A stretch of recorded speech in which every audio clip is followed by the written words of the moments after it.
All right, welcome back, ladies and gentlemen, to our very last lesson of the year. And we are going to be learning all about the urinary system. Very exciting stuff. Uh, so let's go ahead and get started. All right. So, first of all, let's take a real quick overview of the urinary system.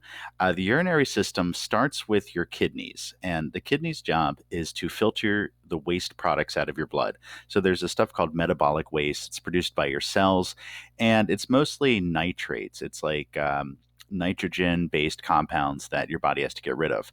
But the kidneys also filter out excess things, like, for example, if you have too much salt, too much potassium, things like that have to be filtered out of the blood. They also regulate like how much like hydrogen ions. So in other words, they regulate the pH of your blood, and they also get rid of things like, for example, like hormones and medications and any sort of metabolites like that. Anything that's left over from being metabolized by the kidney, or sorry, by the liver, is going to come out through the kidney. Great. Next to the kidneys, we have what are called the ureters. And the ureters are the tubes, and you can see them down here that connect the kidneys and go down into the urinary bladder. The urinary bladder is simply a hollow organ used to store your urine so you can delay urination so you don't have to urinate as soon as you make the urine. And finally, the urethra is just the tube that's going to carry all that urine away from the urinary bladder and out of the body. All right, so we're going to go in this order. We're going to start with the kidneys and work our way down to the urethra in this chapter. So the kidneys, you have two of them. You have a left and right kidney. They are located in the abdominopelvic cavity. They're actually right in the back of the abdominopelvic cavity, posterior to your peritoneum, which, if you remember from the digestive system, we said that is the lining of the body cavity. So they're behind the lining. So they're kind of like wedged in between like your ribs and muscles in the back and the abdominal organs in front of them. So they're kind of in like a unique position all the way back there in your back. They're protected by your ribs. You can see like the 11th and 12th ribs, your floating ribs, partially cover them, at least the superior region. And there's also muscles in your lower back. And there's this thing called a renal fat pad where you have like a little bit of adipose that's there on purpose to kind of help pad them. I don't know if you've ever been hit in the kidneys, but it's not fun. So there's like some people actually go out of their way to try to like hit people in the kidneys, and they call this a kidney punch. Good times. All right. Oh, one other thing I forgot to mention about the kidney is that if you look at the kidneys, they're not exactly parallel. So if you notice that the left kidney is a little bit higher than the right. So this picture right here, this is a posterior view. So the left kidney is a little more superior to the right kidney because of the liver. So if you remember, the liver kind of was like real skinny on the left side and then pointed down to the right. And because of that, it kind of makes the right kidney a little bit lower. The left kidney is a little bit higher because it's closer to like your stomach right up in here. All right, so let's take a look at the internal anatomy of the kidney. First of all, when we look at the very exterior of the kidney, there's this very thin, kind of shell like layer of dense, irregular, fibrous connective tissue, which is what we call the capsule of the kidney, or the renal capsule. And basically, this kind of helps to protect the soft, delicate internal structures of the kidney. Then, when you look at the inside of the kidney, so we're looking at like a cross section here. The outer part of the kidney is what is called the cortex. And if you remember from previous chapters, the word cortex means bark. So this is kind of like the bark of the tree. The cortex is this entire outer area. And you notice it's got a lot of blood vessels that run through it. Inside of that, we have this area called the medulla, and the medulla is like the central inner layer. And the medulla is where most of the work happens inside of the kidney. It's more of the functional region, although there is function, of course, to the cortex as well. When we look at the medulla, we see that there's these things called renal columns. So you notice there's like these little like darker structures that are kind of shaped like a triangle, and then there's little columns in between. Those columns are just like continuation of the tissue of the cortex. So the cortex forms the outer shell, but it kind of like dives down in between here. And what you can see in this upper part of the diagram, you see those blood vessels. Those blood vessels come up through these columns and then spread out throughout the cortex. So we see a lot of vascular region in there. In between those columns, we see these things called renal pyramids because they're shaped kind of like pyramids. That's why they're that kind of triangular shape. And this is where we see the nephron, which is the functional unit of the kidney. And this is where the blood filtration takes place. And then down inside, we have these things called renal papillae, which are like down here at the very end. And these renal papillae are where we collect the urine. So down at the very end of each pyramid, we collect urine, and that's what all this white stuff is where we're collecting all of the urine into the ureter. Okay, so this whole thing in here they call the renal pelvis is where all these little tubes come together and form the ureter.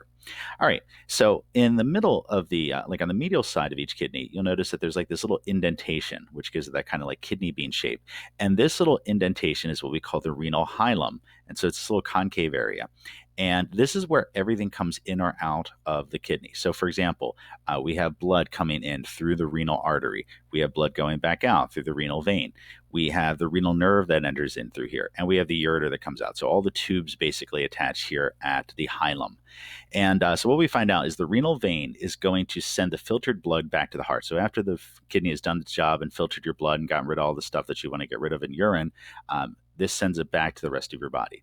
The renal artery delivers the oxygenated blood that keeps the kidney alive, but also the blood that needs to be filtered.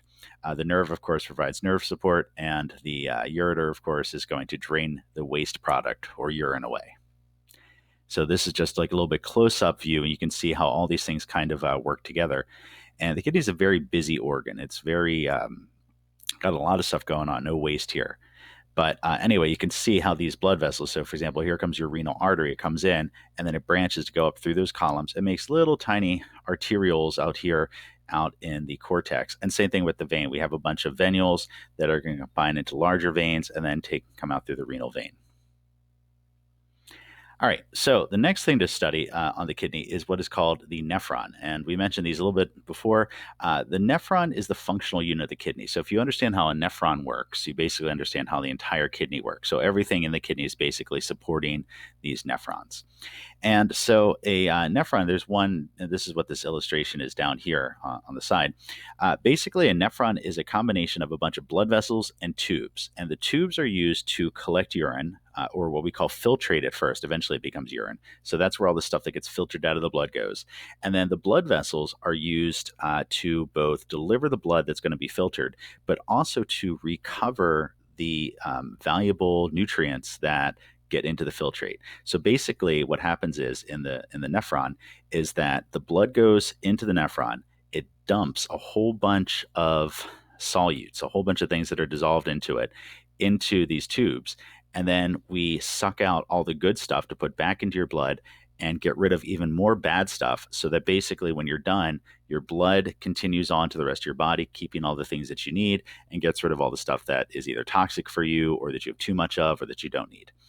All right, so when we look at this, the blood vessels start off over here. We have a pretty good sized blood vessels called an interlobular artery. So this is coming up in between some of these lobes of your kidney. And it's going to have a little branch that comes off called an afferent arteriole. So afferent, just like afferent nerves, is going to deliver the blood to this little bundle of capillaries called a glomerulus.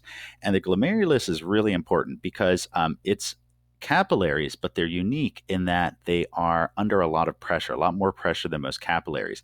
And because things that are under high pressure tend to push their substances into areas of lower pressure, this is where we're going to see the dumping of all the fluid. So you can see the glomerulus is kind of sealed with this little like capsule around it called a glomerular capsule. And so this is basically where we're going to dump off all the liquid parts of our blood. Now we have another little guy coming out of here called the efferent arteriole. And the efferent arteriole is smaller than the afferent arteriole because it carries less blood volume because we've dumped off a lot of the volume into our tubules. So it is also going to continue. And so this is one of the weird things about your kidneys. You don't really see this in the rest of the body. You have an arteriole that touches onto a capillary bed that goes to another arteriole, which is kind of weird. And then these lead to a whole bunch of capillaries down here. So it goes arterial capillaries, arterial capillaries. That's kind of weird, but it works. You'll see.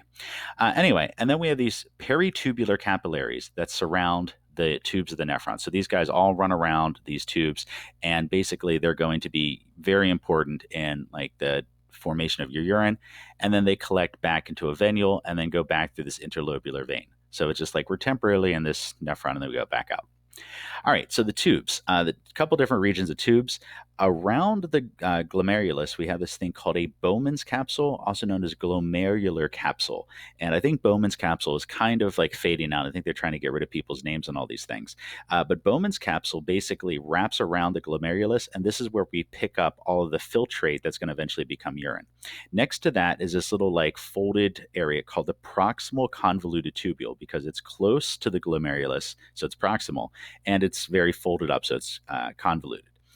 After that, we have this really long, like length of tube that drops down, does a hairpin turn, and comes back up the other side. That's called the loop of Henle. And this is plays a really important role, which we'll get to a little bit later in the physiology part. Then we have another like really folded up area called the distal convoluted tubule, and then it drops into this thing called the collecting duct. And the collecting duct is where the urine ends up going down into that renal papilla, and then goes on into the ureter. So that's kind of where we're just dumping out all the waste product.